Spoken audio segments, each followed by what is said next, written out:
what's going on, everybody? Welcome back to T-Box Talk. This is episode 36. Took a little break for the holiday, but we are back. Josh has returned from Florida. The boys are getting ready for the New Year's. Today on the pod, we're going to be, recapping the Christmas break. Josh going to give a full recap on his trip to Florida and Star Wars World. A couple golf things to go over, some football. Going to hit a stand-up session and then end it with some New Year's resolutions. Should be some interesting things. So let's jump right into it. Me and Will break down our Christmas because we know you were in Florida for most of the weekend. But good to be back on the pod. Will, take it away. Yeah, very, very low-key Christmas. Not much to report on. I was telling Colucci earlier, but we had no power until Saturday morning. So that fucking sucks. Full 36 hours of no power. But, I'm the lucky charm, so it came back on. Well, what was the deal? Was it like a winter storm? We got shafted. It was. I'll just tell you that I got shafted too. It was 35 degrees in Florida. Yeah, well, it was negative temps here for 3 days straight. That's of course, crazy. The worst possible time for anyone to lose power, even people with a generator, because you have to think, you don't want your pipes to freeze. If you turn that generator off, you've got a 10-hour window before those pipes are gone. So that was a big problem, was constantly refilling the generator. But again, it came back on after 36 hours. We had a nice gift exchange, saw some family, played some video games, and really that's about it. Got back on Monday to a petri dish of problems with my car. So, Merry fucking Christmas to me. Exhaust leak, dead battery, dead key fob battery, car needs an alignment and new back tires. So I got about half of those things fixed yesterday, and my Christmas money just lit it on fire. So said goodbye to that. When it rains, it fucking pours, man. So I don't mean to laugh, but No, I mean it's just sometimes you have to laugh. That's owning a car. I mean, at the end of the day, it's stuff that needed to get done, and it's done. So I think the biggest. I don't really talk about the gifts that I get, but my parents ended up getting me this mobile desk set up, so I can collapse it and take it with me places. Came in fucking handy right away yesterday because I was stuck at home with no car. So that's nice. Yeah, so it was shout out mom and dad, you're the real ones for that. And gifts already coming in handy. Speaking of gifts, you have jumped to the present day. Your girlfriend surprised you with an Xbox Series X. That's right. I forgot about that because we did gifts 2 weeks before Christmas. We got drunk at Chili's one night and just decided, let's do Christmas tonight. So I got home and I was like, she's like, can we please open a gift? And I'm like, sure, but let's not do the main gift. And I'm like, okay. So she gives me a gift. I'm like, what's the monetary value on this one? Just ballpark. She's like, oh, probably $75, $100. I open the gift up and it's an Xbox Series S. So I'm back on the Xbox world. Why did you ask her how much it cost? Because I wanted to make sure that whatever gift I gave her was within the same realm of cost, so that I didn't give her main gift. So really, I ended up having to give her main gift, which I didn't wrap. I hadn't wrapped any of my gifts at that point, which I felt bad about. But yeah, so I'm back. I'm playing Modern Warfare 2. I've been binging it pretty hard. I prestiged already. I'm up in the 60s right now. So that's awesome. So it's been fun. Game. Yeah, it's been. I feel like a fucking child again, being able to play it. So yeah, it's great. Speaking of that, me and my older brother pitched in. We split it, and we got our younger brother an Xbox Series S for Christmas. Yeah, and surprised him with it. He was pretty. I'm sure he was stoked. Yeah, it was awesome. I'm kind of at the point where giving gifts is better than getting gifts. Giving is always better than taking. It's so just to see him open up the Xbox was freaking awesome. Yeah. My Christmas pretty low key. Just great family time. But Christmas Eve, I bought last minute tickets to the Patriots game. And it was 13 degrees when we got there at 10 in the morning. Jesus Christ. And it was awesome. I mean, we bundled up big time, but it was probably one of the coldest games I've ever been to. And it was funny. We all got a beer when we went inside. And by the time we got to our seat, they open it for you. I took one sip, put it down. 5 minutes later, I go to have another sip. The entire beer had turned into a Bud Light slushy. And it completely froze. It was fucking frigid that day. Yeah, so I was like, shit, all right, I got to drink it a little faster so I don't lose it. Had a couple more sips, put it down, got distracted. The next time I picked it up, it was a brick. It was just a frozen solid. You're kidding me. The entire beer froze solid. You couldn't drink it? Couldn't drink it. $18 down the drain. Down the fucking Oh my drain. God. It was that dude. cold. What's the temp? It was like 13 degrees. It was like or real something. feel like -1 or something I was like gonna say that it though on had to be. Saturday. There's no Yeah. way that. Yeah, it was. Yeah. So then I was trying to make a joke to my friend, and I was like, "Look, dude, my beer froze solid," and I like picked it upside down and like held it over my mouth. It slid out and fucking clammed you Oh, in it the just mouth. was like nothing happened at first, and he was like, "Huh," and then the whole thing just came all over me. Just the frozen beer just spilled out all over me. Did it like hit you in the face like a block It of all ice? went in my mouth because my mouth was open, so I was like choking on like icicles. I was like, fuck. All this while the Patriots were getting fucking manhandled out there. So I was like, this is just a disaster. and then for the first time ever, I was about to suggest that we leave at halftime because like it was that cold. Yeah, and the Patriots were getting absolutely demolished. Half the stadium left at halftime because it was that bad. And then of course the Patriots mount a huge comeback, fall short in the end with a bad fumble, but it was an awesome day, and I was able to not miss any family events. I was nervous that I was gonna ditch out on my family on Christmas Eve night for the game. I was actually early for dinner, so it was actually perfect. Nice. That's fucking You're hilarious. still a savage for going to that. It was. I was gonna say. I mean, I Josh had was to. in Florida. And I know it was cold down here, but man, it was like Christmas Eve was brutal. impossible to go outside this Really? weekend. Oh, I yeah. bundled up, and like the funny part is the only thing I couldn't really think of anything to ask for Christmas because like I kind of like buy everything for myself, and the only thing I asked for was a pair of Timberlands because I don't have boots. And so I was like, on Christmas Eve, I bought the tickets the night before Christmas Eve, or the morning of, the day before Christmas Eve. So I went and asked my mom, I was like, hey, Ma, like, I know it's like really like the only thing I asked for, but like, do you think I could have the pair of Timberlands early because I don't have any boots to wear the game and it's going to be like 10 degrees, whatever. And she was like, oh, no, they didn't come in on time. I was like, oh, okay, whatever. They came in the whole time. She had them. She just didn't want me to open my only gift before Christmas. So I lost all 10 of my toes at Gillette Stadium because they froze off. And I was like, I opened them on Christmas. I was like, Ma, thank you so much, but I really could have used these yesterday when I was freezing my ass off. Oh my at Gillette God, Stadium. dude. She wanted me to open the gift on Christmas, but Yeah. whatever. That's a misjudgment right there. That's a misfire. I fucking died at Gillette Stadium. Yeah, dude. That sounds fucking. I've done one game like that in my life, and it was honestly one of the worst. Well, it was one of the greatest comebacks in Patriots down history. 24-0. Yeah, so at least I had that. But man, that was. I'll tell you right now, it was one of the worst experiences I've ever had in the cold.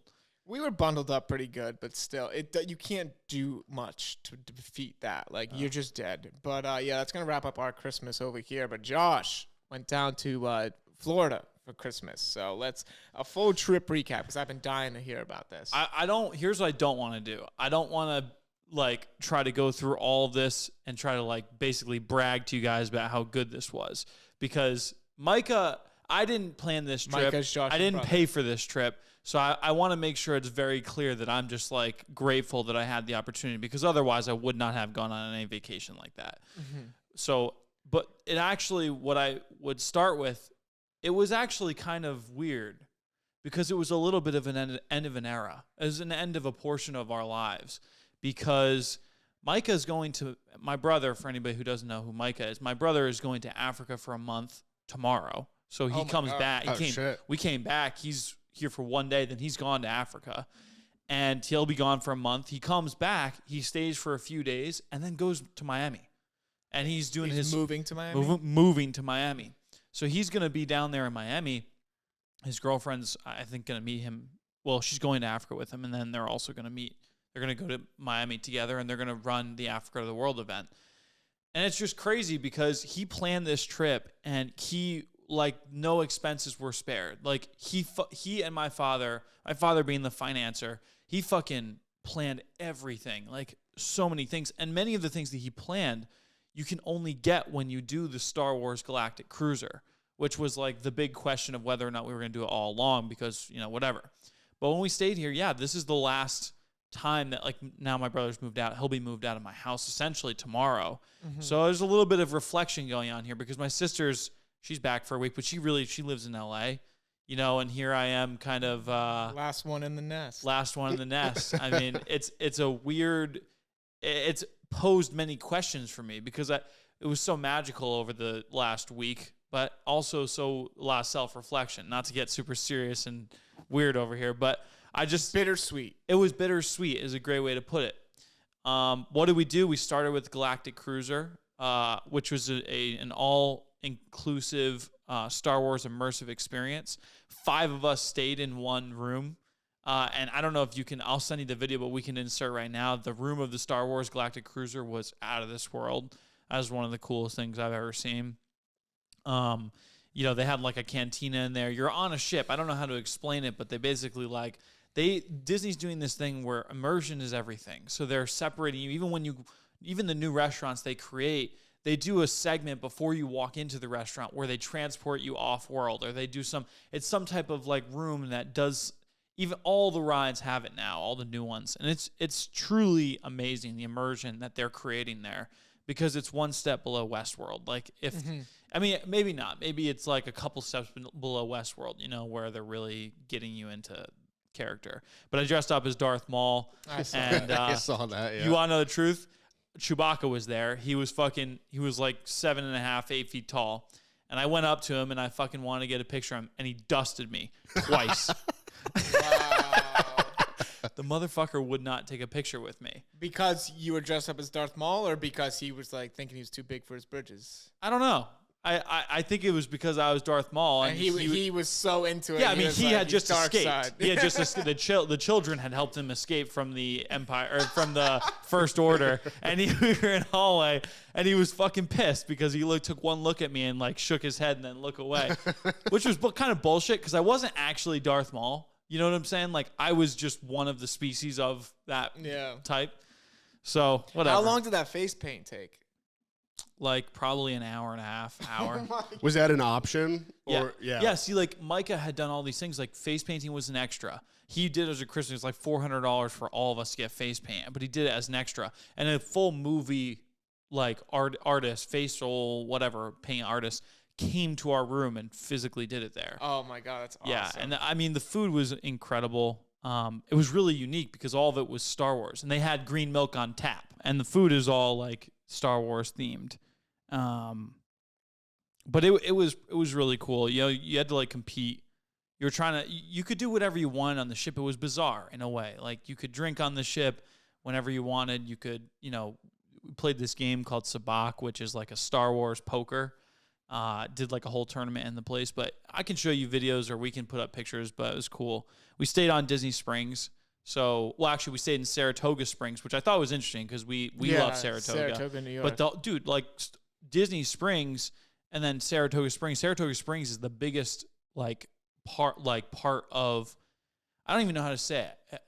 It's a Disney resort. So bottom line is it was themed Disney Springs, horses and all that. It was amazing. The room was really incredible. You know, we were in walking distance of Disney Springs, which you're not super familiar with, I don't think. We never did Disney Springs as a family. We always stayed at the Grand Floridian.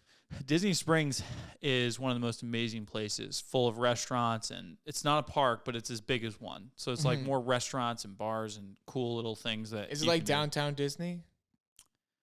If you've ever been there, have you ever been to downtown Disney with the Lego store and downtown Disney? Is that what it's called? Is Disney Springs. They might have changed it. Might have rebranded when they did a huge expansion. Then they Downtown Disney probably would have. Wolfgang Puck has a restaurant. I don't think he has one anymore. Really? Yeah. But I mean, either way, like we had eaten at Morimoto there, a bunch of these cool restaurants. One cool fact: we had this place called Boathouse. I didn't know this, but I went into Boathouse. It was like 10 rooms deep, and I had no idea what this restaurant even was.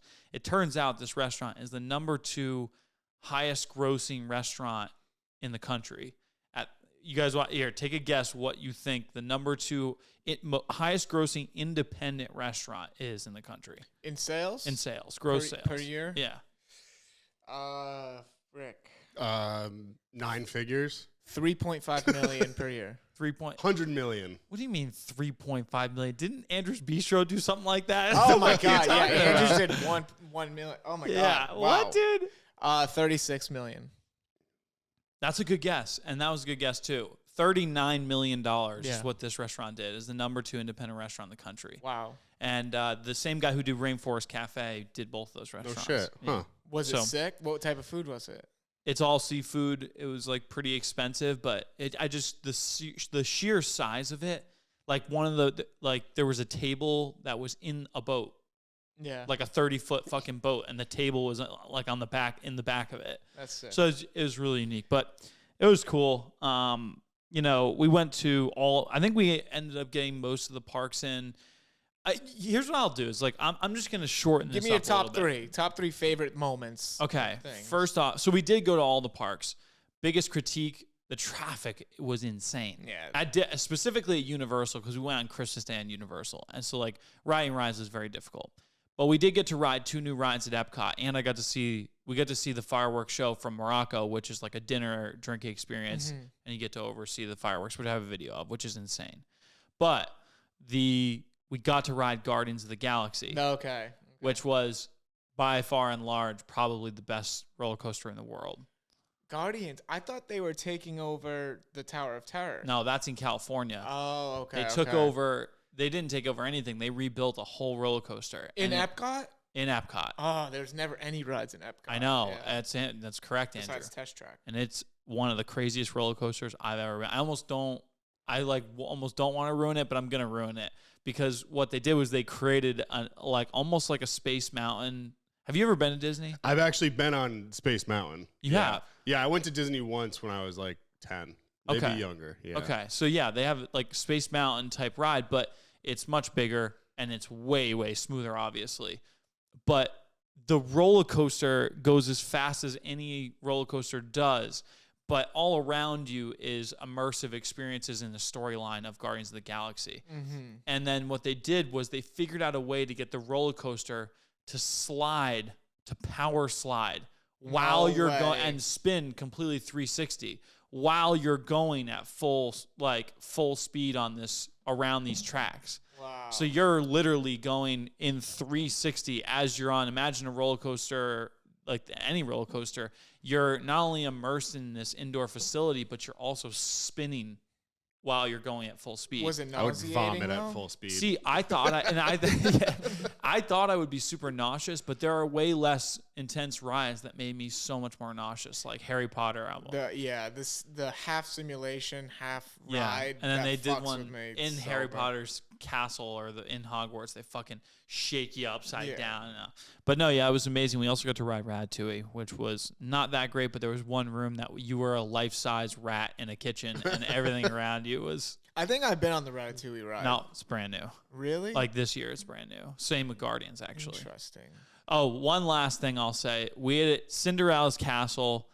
So that's inside the castle at Magic Kingdom, which is very hard to book. And that Star Wars experience, the only way that you can do that. Plus, we did get to do Space 220, I think is the name of it. Oh, that's the ride. That's the new thing at Epcot, right? Where you go up the elevator and it simulates that you're in space. Yeah, have you seen it online? Yeah, of course. See, I haven't seen it online, so I had knew no all idea about what that. it was. I've tried to explain it to somebody before, and it was so hard to explain. I was like, just look it up online. It's freaking sick. Yeah, well, Clucci, we're gonna go to Disney together. We're gonna find it in another couple of years. I haven't been in so freaking long. There's so many new things. How was Avatar World? Avatar World. Oh, you've already been to Avatar World. It's also World, not though. changed all that much. I mean, Flight of Passage is the main ride. But that's the thing. You've already been. I've never Yeah. been to Animal Kingdom with Avatar World. You're kidding me. The last time I went to Disney, Avatar World was under construction. That was a multi-year project. So, when I was there, I saw the big trees getting built and shit. Oh, wow. I was like, damn. I'm gonna be that's honest. going to be fresh. That's probably the best part about Disney is that every year now. I think for a while they weren't really building the parks out that much. Like they had held for a long time. But now with all the new franchises and the movies that came out, there's totally new fan bases for Disney stuff, and they just didn't have any. So I think the expansion plan that they've put into those parks, all of them, including Universal, you'd go back and they would be almost unfamiliar to you, I think. Yeah, probably. So it was exciting, but honestly, it was the end of an era, kind of the end of my childhood, marking the end of my childhood anyway. Not that I'm a child. I mean, 25 years old. Yeah. But ultimately, it was. I'm very grateful for the time I had, and I just want to remain humble that it wasn't my trip and I was just lucky enough to be along for it, Yeah. So that's pretty much it. I mean, there's a bunch of other stuff, but so overall, and because I know last year you said this is the last Christmas I'm doing in Rhode Island. Like we're not doing this thing anymore. We just sit in the house all day. Yeah. We're traveling, and you actually did it. You got the family to go down to Florida. Was that like an all-time Christmas for you? Andrew, that's a phenomenal question because that's actually that's probably the best question you could have asked, because that was the question I was asking myself the whole time, was comparatively like what would we have been doing and what are we doing? And my result was it was a little less Christmas. It was like Christmas is kind of, see, like when Will goes home to his family, when you see your whole family, it's a little bit like, it's special, right? Like it's a little different for me because I've been living with my fucking parents for 25 years, except for the 4 I went to college, right? So it's less like a special thing Christmas to me. Not all your cousins are around here. Too. I don't have any. I actually have no family that is around. So it's really my parents and I right now, and then my brother and sister. I mean, that's pretty much, that would have been Christmas for me. So, I mean, I have my uncle, my aunt, and my uncle, but you're also neighbors. It's not like we're neighbors. There's no difference in any weekend versus a holiday. So here's what I'll say. Disney was a little different in Christmas because some of the themes are just, they hammer Christmas music and shit like that instead of like authentic park music. But I would definitely say that staying on Disney Resort was probably one of the most special experiences I've ever had, because it's just so immersed, like being able to walk to Disney Springs and whatnot. As a family, we fought and we were able to get over it much quicker. You know what I mean? Like 3 to 5 month beefs, like Thanksgiving. Yeah. It's funny too, because like I was saying, as you get older, like you have more ammunition to your siblings, and they have more to you. So the fights are like instantly more serious than they have ever been before. But because you're at Disney, you force yourself to just get over it quickly. Yeah, you know what I mean? And you're so fucking tapped with like sensory overload that you just kind of. And I was thinking, I was actually in my head thinking, would Will enjoy Disney? Because I know he's kind of a mountain man. He prefers like a lesser people. I actually found lesser people. No, like sorry, that less came out population. Wrong. Less population. Yeah. Okay. Yeah. All right. I was thinking like there was one point where the crowds actually bothered the stimulation, me. the overstimulation. Yeah. And people all around me, like I would get hungry, and around like 1 p.m. And then all of a sudden, I hated everyone around me. Yeah, and you're getting shoulder bumped, and there's kids crying. The kids crying. Dude, it's the first time I guess people have walked in public when they just stop in the middle of a fucking stampeding crowd. That aggravates me anywhere. Yeah. Yeah. The worst part I hate about Disney whenever I would go is watching the parents who are being jerks to their kids. Like, their kids are, like, going crazy because they're in Disney, and the parents like, hey, stop it, do this, do that. I'm like, yo, it's fucking Disney. Let I think the overstimulation thing, is like, probably the biggest drawback, because like I get nervous going to Market Basket. Like I prefer to go to like more family owned grocery stores. Not that Market Basket isn't, but just less people. You don't like people. Will. I don't like people. I'm not a fan of people, but I don't dislike someone unless you give me a reason not to. It's just the social anxiety of being in a heavily populated area sketches me out. Yeah, and I had some panic because the crowds during Christmas. Now, Disney has 4 parks, so it's a little more spread out, whereas Universal that one day was wrong what they did, dude. They overbooked the park by a lot, and you couldn't ride most things because it would have been like 3 hours in line for different stuff. It was fucking brutal, and the crowds you couldn't even get into like restaurants. Like you couldn't even get food on the side because there was a line down the fucking road, you know? But we did get a fast pass on Flight of Passage, and it was a 3-hour line, and we got in about 10, 15 minutes. That's the Avatar ride, which is like, you'd love that, Klooch. But we walked by. It was like the one and the only time in my life I've had a fast pass on a line like that, and we walked by like it's a great kings. feeling. Oh, yeah, we did the VIP Universal tour when we went to Disney and Universal when I was younger, and it was like a 2.5-hour wait for the Hulk. The Incredible Hulk, because it had just came out, and we're just lapping it. Like, my dad and I are just lapping it. There's like all these crusty, sweaty people standing in line just giving you the dirtiest looks. And I'll tell you what, that has gone away because now you have to book you literally have it's like a 1-turn fast pass, and you have to book it in advance. You have to tell them what time. You set up a window, brutal. And you can only go to that ride in that window to access the Although, actually, not for Universal. For Universal, it is an all-day. You can get an all-day pass, but it's $300 a day. Yeah, it was, I don't know what my dad paid, but it was a pretty, but I think in the end, like, he thought it was worth it because they didn't have to wait in lines. You got young kids with you. Like, you just want to get done what you got to get done and get out. My brother actually tried to do a thing where he found a loophole that if you book a hotel room on Universal Resorts property, you get a fast pass to all the rides except the 3 best rides, which is the Mummy. Well, I don't know why they did the Mummy, but the Mummy, Velocicoaster, and Hagrid's ride. Yep. All the other rides in the park you can get a fast pass to. That's what me and my family did. Yeah. You want to talk about loopholes? My dad had the ultimate loophole when we were kids. My younger brother was a lot smaller than us, and my dad had a bad hip because his hip, whatever, he had a bad hip, had to get a replacement. So he would always have a stroller, not to put one of us in the stroller, but just he would always rent a stroller so he could lean on it and assist him in walking because his hip was so bad. In Disney and Universal, you do a lot of walking, so. There's this thing called the rider switch pass where let's say there's 2 parents and 3 kids, but one of the kids is too small to go on the ride or too scared. You go up and you show them the kid that's too small and you get the rider switch pass. So you get 4 fast passes. So parent and then parent and 2 kids go on the ride or something like that. Oh no, yeah, parent and 3 kids go on the ride or 2 kids go on the ride and then you come off the ride, and then you use the rider switch pass so the other parent can go on the ride with the kids as well. And the rider switch pass is always a fast pass lane. What we would do is we would put my younger brother in the stroller and have him kind of like curl up a little bit. My dad would go up, ask for 3 rider switch passes. My mom and dad both don't like rides. So we would get the rider switch passes. We would go off to the side. Joey would get out. We would take the 3 rider switch passes, go right in the fast pass lane. That is a hell of a switch there. We loopholed the whole system. I think it's become more difficult to do shit like that. That was when the fast passes were on paper tickets. Yeah. Now you got the wristbands. They caught up to us. Yeah. So I mean, I don't want to spend too much more time on it. It was a good trip. End of an era. Did you have any problems flying back? Because there's been thousands of flights that have been delayed. No problems flying back. Yeah, it was a good trip. I'm thankful for it.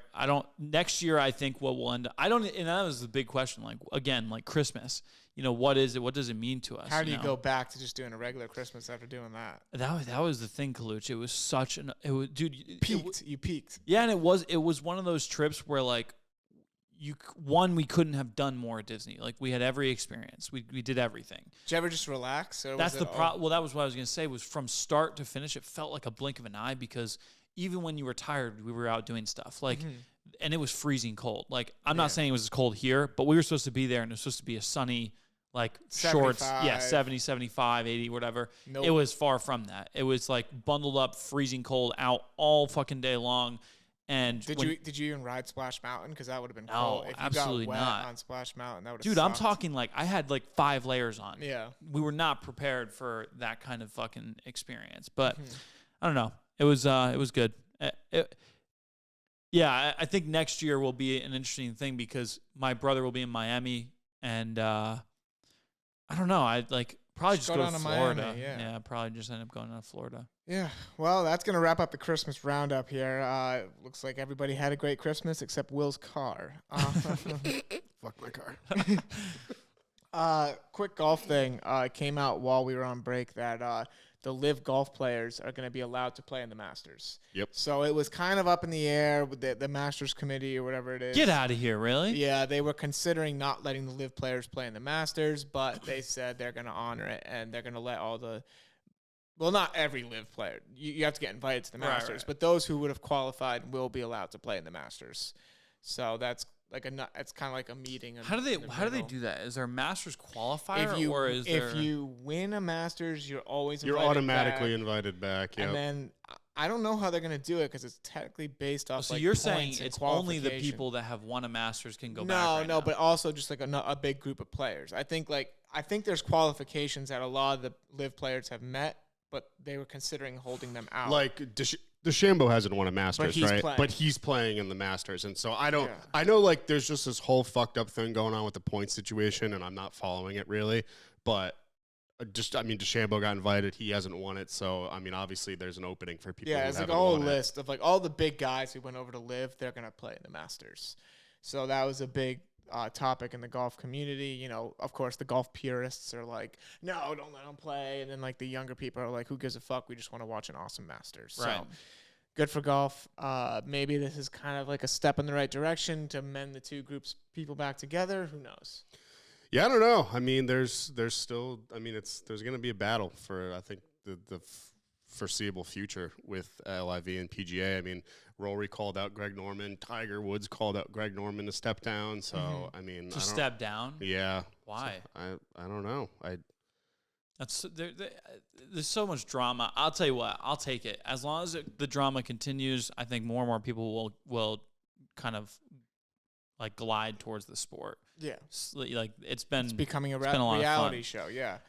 Now, unrelated to all the what all the news was, I have some stuff prepared for the golf segment. Oh, okay. Yeah. If that's okay, unless you guys have something else. No, I don't have anything. No. Okay.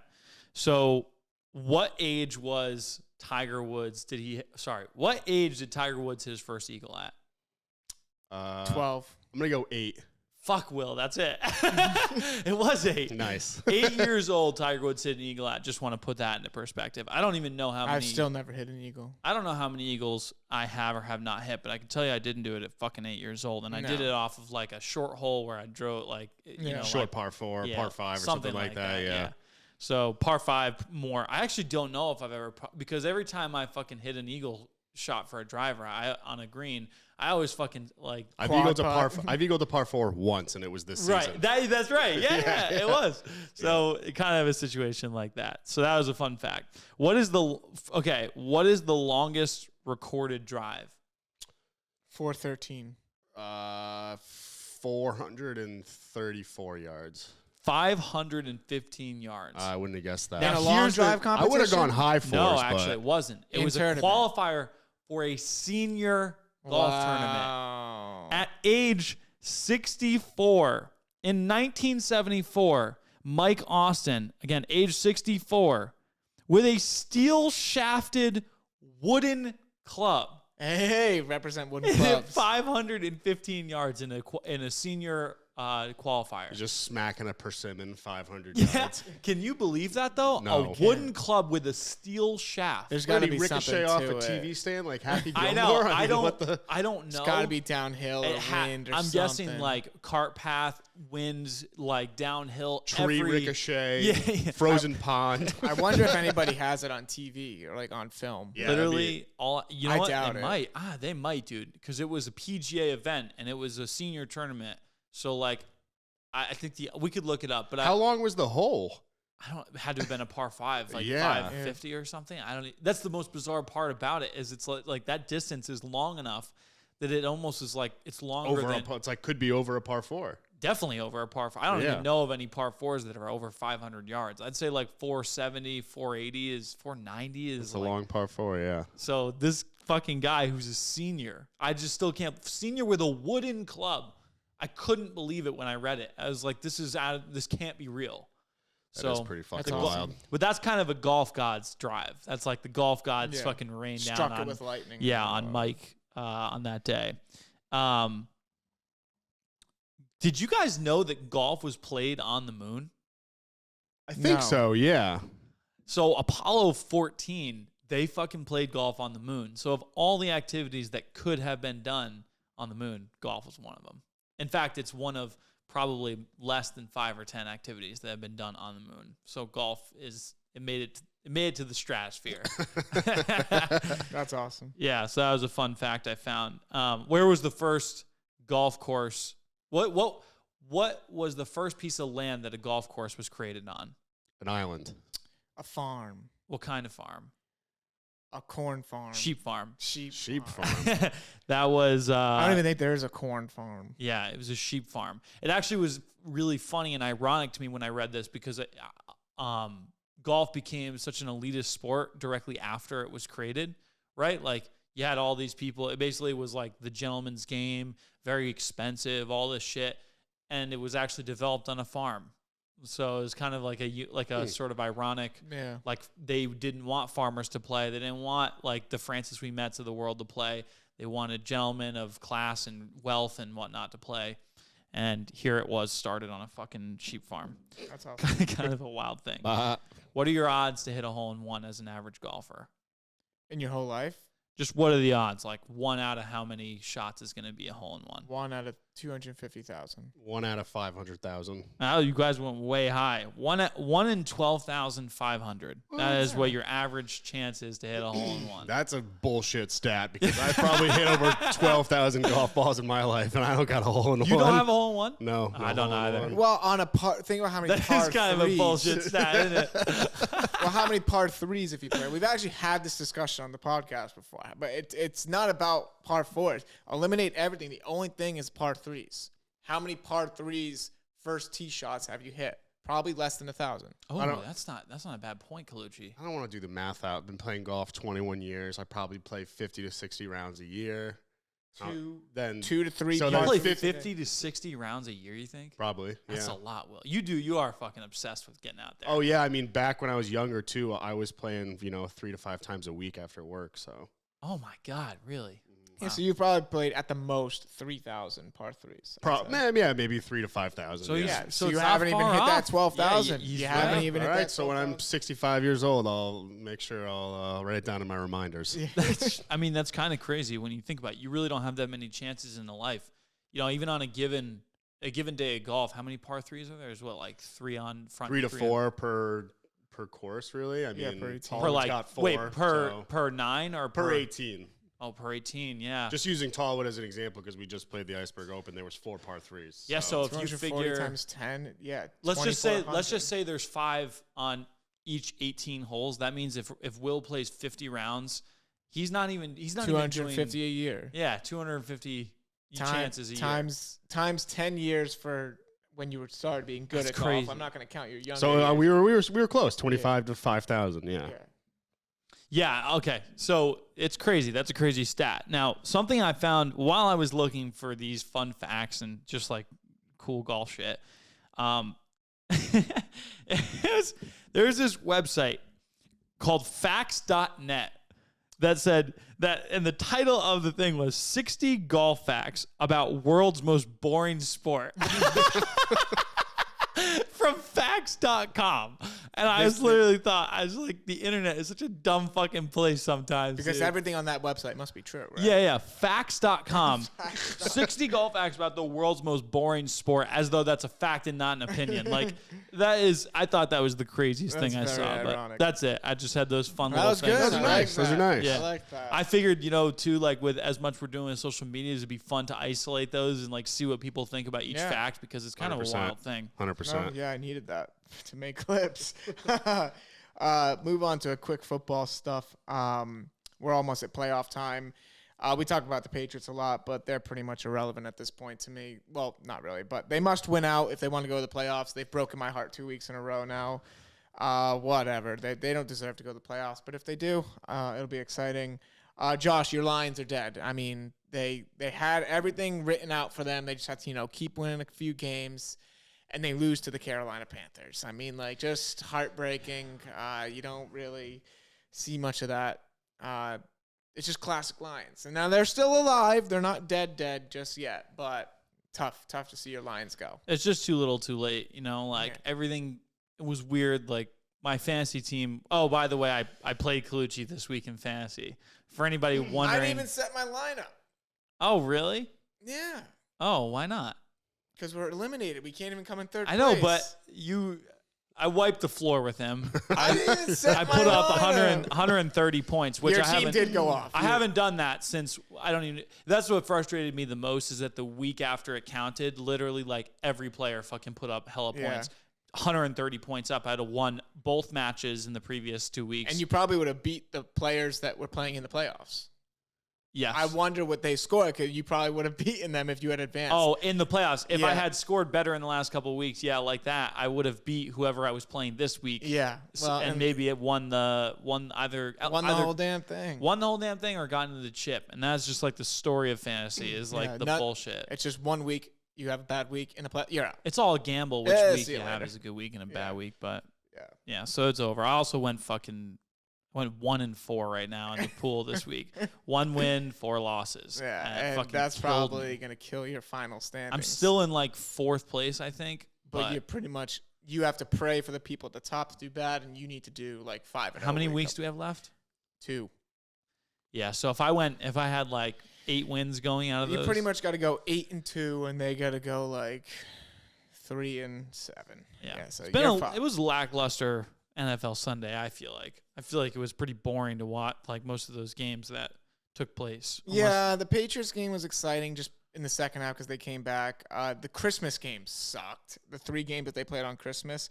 I mean, Brady won in overtime, but like the whole game sucks. The Bucs suck. Russell Wilson, the Broncos got fucking smoked by the Rams. That game sucked. The Dolphins-Packers game was really good. And we really needed, as Patriots fans, we needed the Dolphins to lose. They did. So now the Patriots are set up. Win 2 games and you're in, but we have to play Miami and Buffalo. So yeah, we're fucked. you do the math there. Miami and Buffalo. That's a back-to-back. Yeah, and I don't know if you've been seeing any of this, but Tua Tagovailoa, the quarterback for the Dolphins, got another concussion. This is the same guy who earlier in the year was like knocked unconscious and was pretty much paralyzed on the field. He on Christmas, apparently he got concussed in the second quarter, allegedly, and played out the rest of the game.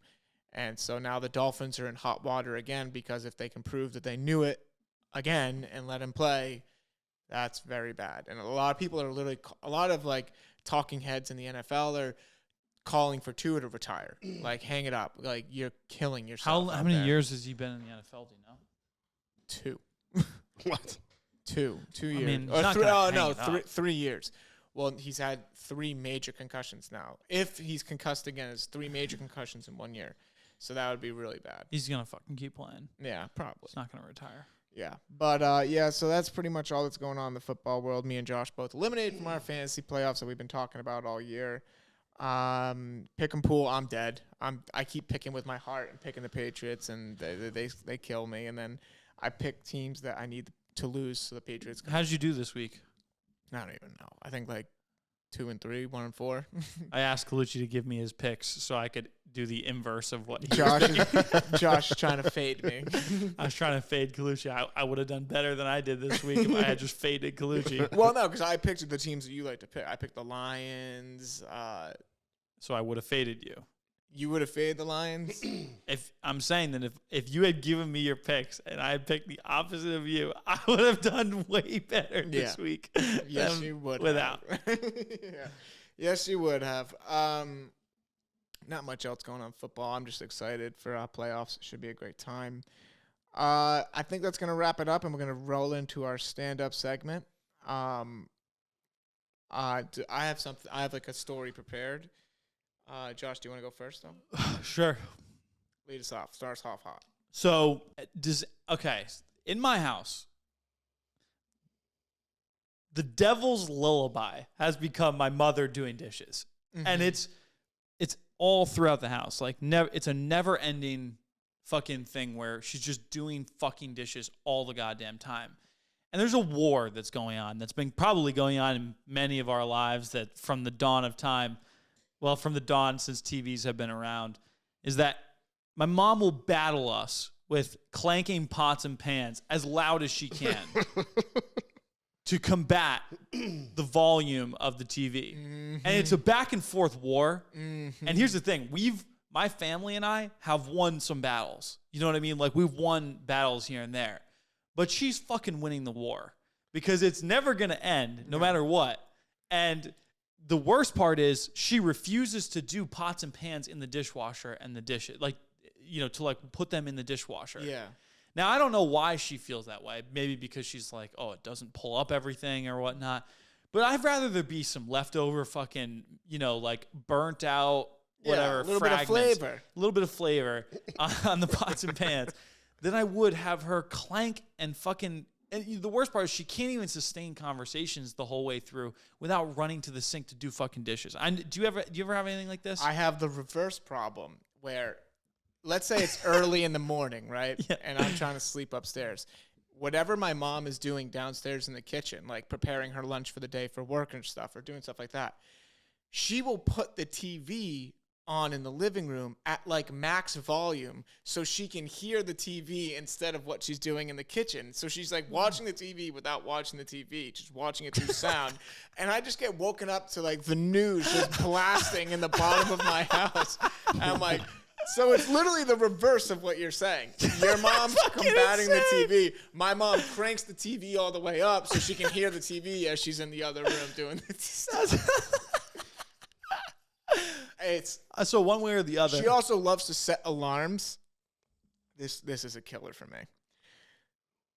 My mom will have an alarm go off, but she doesn't bring her phone with her, right?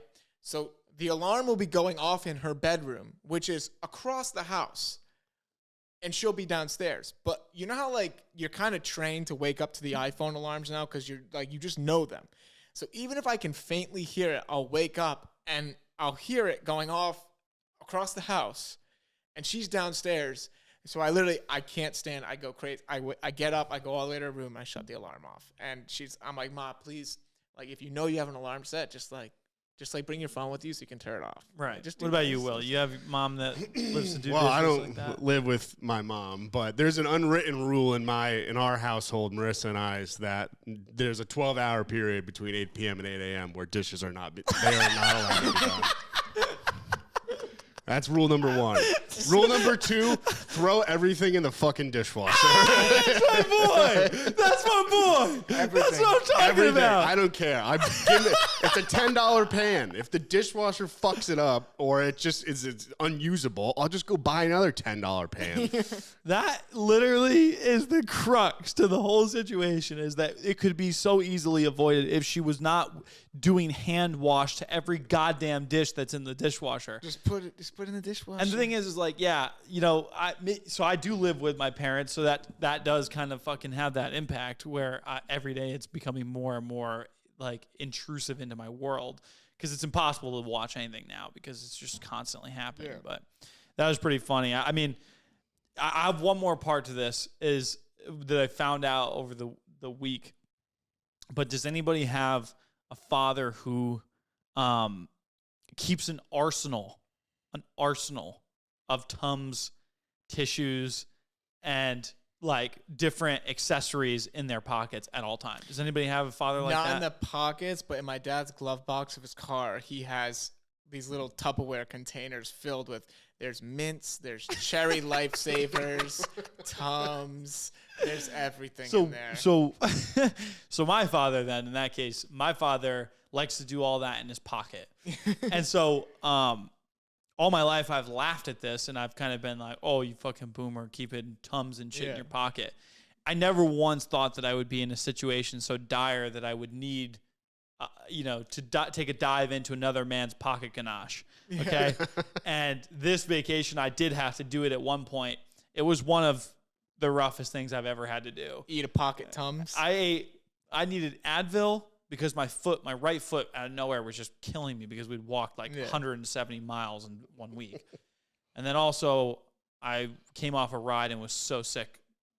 It was actually the Harry Potter World ride where it's just like spinning me upside down. It's like half screen, half roller coaster. Yeah. It's not even a roller coaster. It's just like shaking you up and like tipping you upside down. I fucking hate it. Yeah. So I got off that and I needed to take down a Tums and it was, I barely made it out alive. It was one of the grossest things I've ever done in my life. Advil and Tums, and it was like a cherry strawberry flavor, which... Oh, I actually like that one. Oh, do you like that one? It was fucking gross, and I don't ever recommend you taking out pocket ganache out of anybody's pocket. All right. Will, you got anything? For stand-up? Yeah. Oh, okay. Yeah. Well, I was just going to say to Josh, my dad's like the complete opposite. If you ever need mixed nuts, he's always got those in a Ziploc bag in his pocket. Really? I remember he offered you guys like randomly mixed nuts on the 18th hole when we were playing the Iceberg. That just made me like, if there's anything my dad got in his pockets, That's it's funny mixed as hell. nuts, but Yeah, so as I mentioned, we lost power on Thursday. Actually, I was over 80,000 people lost power in Connecticut. It was a fucking mess. Luckily we had a generator, but it only powers like lights on the main floor, the fridge, the TV, basically just the essentials. No lights upstairs, nothing downstairs either. And then the other problem with the generator is you got to fill it up every 48 hours. I mean, it runs out eventually, so you're just burning gas essentially. Which made me first wonder, what do people do when the generator, if they don't have a generator, what do they do when the power goes out? Or especially when the power goes out and it's fucking below zero or it's single digit weather. We're setting ourselves up for failure, first of all, because guess what? The pipes don't care about you. They're going to burst when they want to burst. But I digress. So as we're sitting around like it's the 1920s, I'm poking around the Eversource outage map online. And I would say 9 out of the 10 outages are caused by tree limbs on power lines. And out of frustration, a conversation was born between my mom and I. Why the fuck are telephone poles still a reliable source of running energy to a place of residence? I don't know. Especially in an area where we're affected by the 4 seasons, and some of them can be extreme seasons. And you think in 2022, almost 2023, with all the advancements that we have in society and technology, that we wouldn't be relying on an invention from literally, I'm not shitting you, from 1844. 1844. So that's like me saying like, oh, I need to go get groceries, but instead of taking my reliable car with 4 wheels and safety features, I'm going to ride my fucking horse to Costco. Or 2, here's another example. Instead of using my fridge to store these delicious perishable items, I'm going to go build a mud and straw hut outside and refill it with harvested pond ice every 3 hours. So apparently all my examples are food related, but you get the point. Why the fuck are we still using telephone poles in 2023? Bravo! Bravo! Thank you. That's my favorite stand up you've ever done. That was phenomenal. Shout out my mom for that one too. You're so fucking right though. I mean, that is bizarre. Like, how does power keep I literally on the plane ride home was watching how they just figured out fusion fucking technology. Yes. Like they literally can fuse atoms together in a tunnel that fucking bashes them together to create an Iron Man fucking power source. Let's just bring us up to speed to like 1950. Why is this shit not underground? Put them underground. Well, here's an even because easier. like my parents' street is underground, but like the main road is not, and that's where the tree limb fell down, cutting off the power to our street. Yeah, it's ridiculous. I mean, I hate to say it too, but I also feel like wind and solar is far more reliable because they're on independent power grids. Exactly. So like, why have we not, like, literally when I flew here, I saw even in Rhode Island, they have multiple windmills sitting in the middle of the ocean. Yeah. Which is like happening more and more now, it's I sick. guess. And there's the wires go underneath the ground of the ocean. Yeah. And the crazy part that I thought about it, that is wild. It's insane. But like Solar City, which has panels on the roof, that's not a new thing. Why are we not storing that power in our house and then just using it when there's no sun? And then when there's sun, we just pull it and whatever. I don't know. I don't know why we're not there. Probably because the electric companies are running the world. I mean, you're literally looking at, in your comedy thing, you're almost looking at, you've just identified a major problem in humanity that Solar City is trying to beat, and other companies alike, that solar power and shit could really be we need something. We need a better form. I bet you if you took all the triple overtime you paid the Eversource workers to go fix 80,000 people's power before Christmas so that people don't die, you could probably reinvest that into more sustainable natural energy. Yeah. That won't fall down when a tree limb comes off. Yeah. It ruins someone's fucking Christmas. I was literally at a sleepover at my friend's house when I was very young, and some like drunk clown crashed into a telephone pole. And the whole street was without power for like the whole night because some idiot crashed into a telephone pole because he was drunk. No, it's really like you're looking at whether whoever does it, whoever can complete it, is probably reimagining what a house should be. And it's just such a big problem because we've been doing it.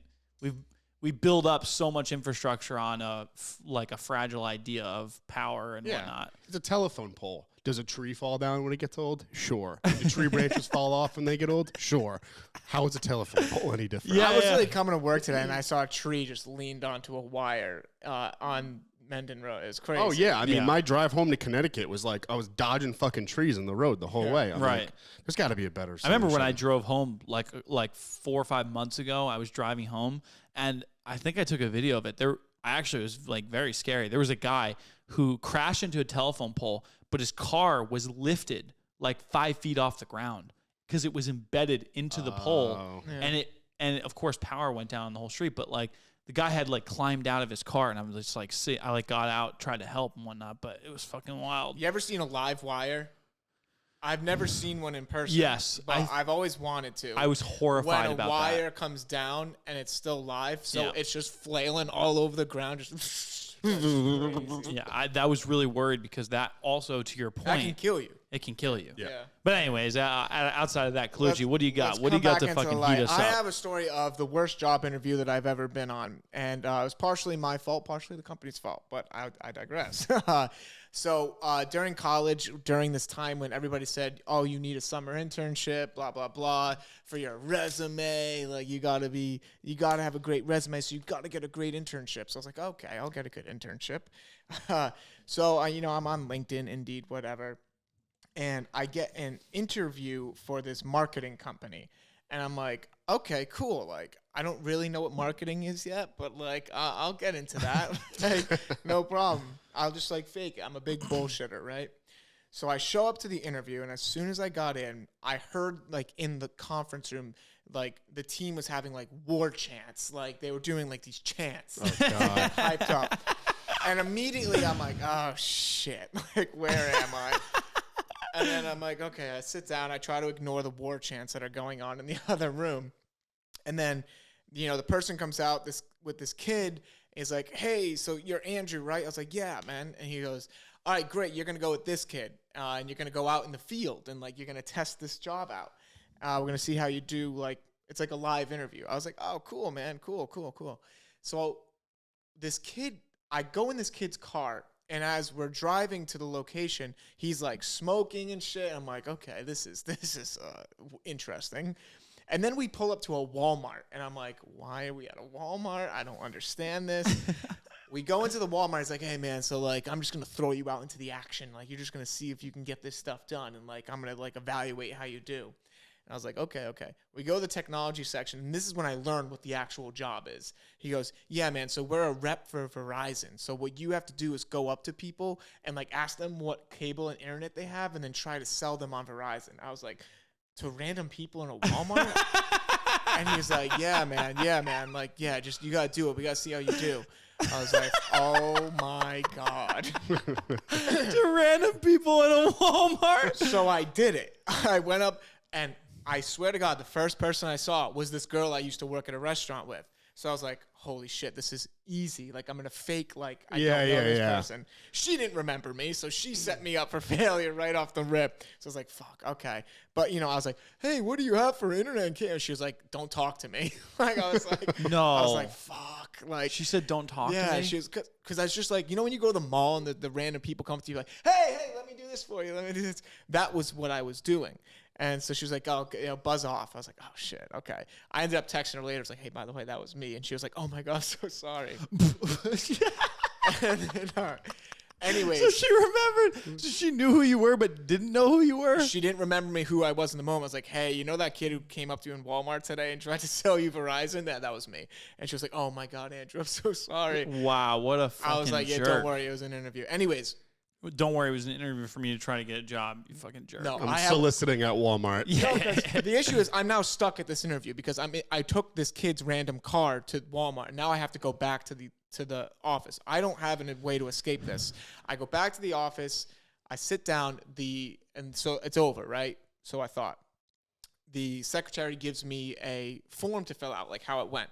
I fill out the whole form, and I fucking bash the company. I'm like, this was stupid. This sucked. I hated the kid that I shadowed. Like, all this stuff. Kid that I shadowed was chain smoking Newports on the way over. I was like, I felt uncomfortable. Like, I don't like this job. I don't even understand what this company does. It's so stupid. So I hand it back to the secretary. I'm like, okay, that's it. Like, I did my part. I got back at them, whatever. I'm walking out. She goes, oh, no, honey. We pre-selected you to go right into the final round of interviews. You're going to meet with the CEO right now. And I was like, oh, shit, because she had that form that I just bashed the whole company with. So the CEO comes out, we handshake, he brings me into his office, and I'm like, oh, fuck. Here comes the secretary, hands him the form with the questionnaire. No. And as I'm trying to bullshit with him, I see him start to read over the form, and his eyes just fucking widened up, and I was like, oh, no. Oh. And he's like, oh, shit, man. So, like, you don't really want the job here. And I was like, nah, man, I hated it. Like, I don't want anything to do with this place. I'm sorry. Like, he was like, okay, man, like, we'll let you know how you did. I was like, no, I don't really want don't want the job. I go home. 3 hours later, I get a call. They offered me the job. Oh, my God. I literally laughed on the phone. I was like, no, I don't want the job. Like, I don't want the job. Goodbye. Hung up. And that was it. Oh, damn. That was so funny. And I know we like to fabricate a little on this pod for this.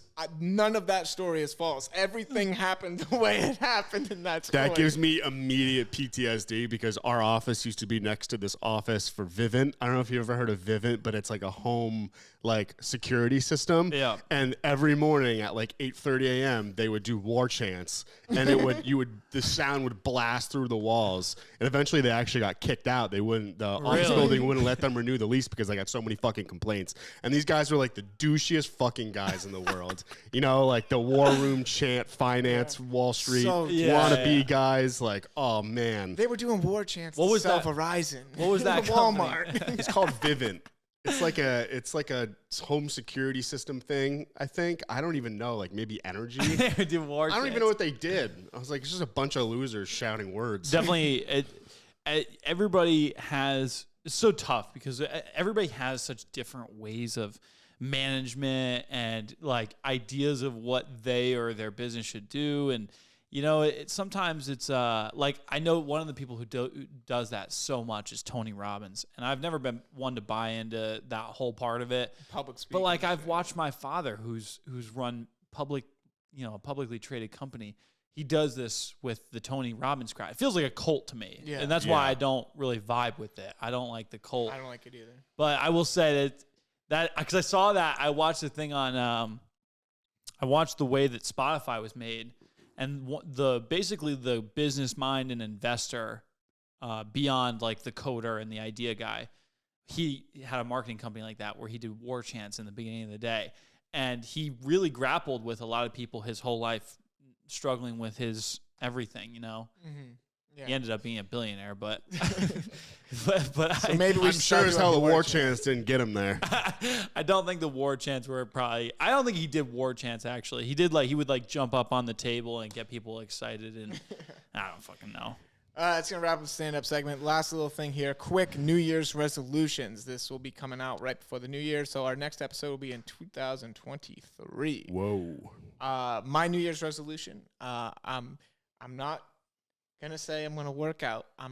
Every day, I'm going to say I'm going to exercise at least twice a week. That's my goal. That's a good New Year's resolution. That's not too hard to do. I can do great that. place to start. 2 days a week. I can exercise 2 days a week. I'm going to ramp mine up to 3 because I've been doing 2, and then I just I must have put on 5 or 10 pounds at Disney. And I feel like a fat shit now, so I got to get back in, figure that out. All right. Will, any New Year's resolutions? Well, let me just say this, and let me just go on a slight rant here, because I also want to leave the people with something to think about. So this may be a jaded opinion or unpopular opinion, but let me, I'll circle back. I think New Year's resolutions are complete fucking bullshit. Here comes the Grinch, Will. Here comes the Grinch. After 6 months, only 40% of people are successful in keeping them, and only after a year, 16% of people are actually still keeping them. And it's stupid. So not to mention, many of these resolutions are the same year after fucking year. I'm not going to pick on anyone, but the goals are typically too vague. Too much is expected at once with no immediate return, and most importantly, there's no real why taken into consideration. Why are you setting this goal? Motivation is. So it really, at the end of the day, if you wanted to change something about your life, there's no reason to wait till January 1st to do so. So with that being said, and this is the one piece of advice that I'll drop on you guys and everyone listening: get a pen, a piece of paper, or your notes app.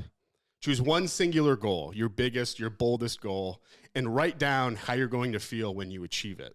Write down the timeline or approximate date in which you plan to achieve this goal. It could be 2 years. It doesn't have to be a January 1st thing. Awesome. That goal that you set is not actually your goal. The feeling that you wrote down in which you feel when you achieve that goal is the goal. And the timeline, or the amount of time you're willing to wait to get there, the timeline is the amount of time that you're willing to wait to get there. So I didn't make this up. I've heard this from someone, but hopefully it'll help others think about their goals differently and not just using January 1st as a time to set maybe an arbitrary goal. For me, like, my goal is to be completely debt-free by 2023 and not have touched my savings. So that feeling of being debt-free is a feeling of less stress, and stress is something that holds me back pretty much in every aspect of my life. So, all right, that was beautiful. That was a great way to end and take us right into 2023. Oh, really? Because my workout thing wasn't my New Year's resolution. Oh, I thought that was your resolution. No, I was just I was just trying to like be a good friend and be like, oh yeah, we'll do it together. You gassed my New Year's resolution. Oh, okay. What's your New Year's resolution? Well, first, not be a Grinch. Like, no, I'm not being a Grinch. I was just trying to give people another way to think about it. Will, I love that. In fact, can you make sure you send that to me, because I'm gonna actually take that. Off camera, I'm going to take what you wrote out and I'm going to write it, because my dad asked me the same thing. He said, what are your goals for 2023?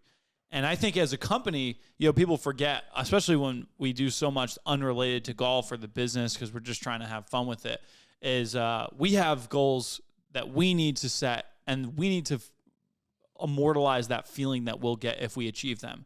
Because that, and we can do that off camera and whatnot. We can always talk about it in the future, what we come to in our conclusions. But we should do the same thing for the business. And as individuals, I think it's super important to take that perspective, because you're right. When people set New Year's resolutions, most of the time it's bullshit. And it's stuff that is like, it's just like people feel like they're forced to do it. Right. And it's not even actually coming from any sort of like solid base of desire or, passion. There's no why. There's no why. And I agree with that, actually. I do think if you take what we did this year and you look at this as the start point to the next year, you can look at it in many ways as a clean slate. Because when we finish, for instance, our busiest seasons have already occurred. Now, the next season that we have is basically spring and summer. That's going to be our busy season. So will basically the next Christmas that happens. And that's why there's 4 quarters in a year from the fiscal perspective. But ultimately, it's us kind of writing this year off as an end, and what are our goals for next year? I would say one of my goals for next year, probably my biggest goal, believe it or not, outside of the OMADA stuff of like making sure that we're profitable, that we're building a really strong business, that we release all these new products, and that we basically take the business to the 4th and 5th steps and just hammer it. I believe it or not, this is a stupid thing, but I want to find a better habit for myself in my life, because this year I sacrificed many of my nights to not just working with China and or like international suppliers and partners, but I also spent a lot of my time doing my work at night alone, because that's when my brain functions at its best. Like when I'm able to just like be away from everything and everybody and just be completely focused. Sometimes I'll go till 3, 4 in the morning, and I want to try to beat that. I want to try to starting my days earlier, especially because it's winter and I need to see the light as much as possible, even though there's very little of it. Yeah. And 2, like I think it's a great habit to get into to get strategic about your like day-to-day activities. Like Will's a great example of that. Will is I think he's probably the best of us out of. Granted, his job is different, and like what I do is very, very different from anybody or anything. But I'll just say that, and not to make that it's better or worse, I'm just saying like I am required to stay up late sometimes, but setting those limits and being more efficient with my time and my schedule and being more regimented, I think will be a good way for me to improve my personal performance this year in personal and business. So what are you thinking for habits? Like I want to start going to sleep at like 11:30 at the latest, and I thought you were talking like hobbies. No, I literally, like, in my life, it's crazy, but, like, some days I wake, the reason I come in so late is because I'm going to bed so late. Yeah. Sometimes, it also, like, if 3 days of the week I'm on with China till 4 in the morning, I can't just, like, shift the sleep schedule. You see what I'm saying? Mm-hmm. Yeah, right. So, like, it became my schedule this year that I had to just stay up that late. And it's brutal too, because you start to eat at night, because you almost have 3 meals. Your breakfast is like halfway through the day when you guys are eating lunch. Mm-hmm. I'm eating breakfast, and then I'm eating like my dinner basically at like fucking 12, 1 in the morning. That's what keeps you up. It like also carries you. I don't want to do that anymore. I'm going to tell all the suppliers that I'm cut off around 11:30, and that they need to contact me before that, around like 8 p.m. to 11:30. And then I'm just basically going to push for, financially a better year and personally a better year, That would be my New Year's resolution, which has really been I really like that. I do. Yeah. Yeah. This cute little bastard over here clapping. And that's going to wrap up 2022 on T-Box Talk. Thank you so much for tuning in. Everybody have a happy and safe New Year's. Show the podcast to one friend or family over the holiday. Have a wonderful time. Follow us on all social media. Hop on our email list at omadagolf.com. Follow us on TikTok at TBoxTalkPod, or on Instagram at the same handle. Follow OMADA Golf as well on Instagram and TikTok. Thank you so much for tuning in. Have a wonderful and safe holiday. See ya.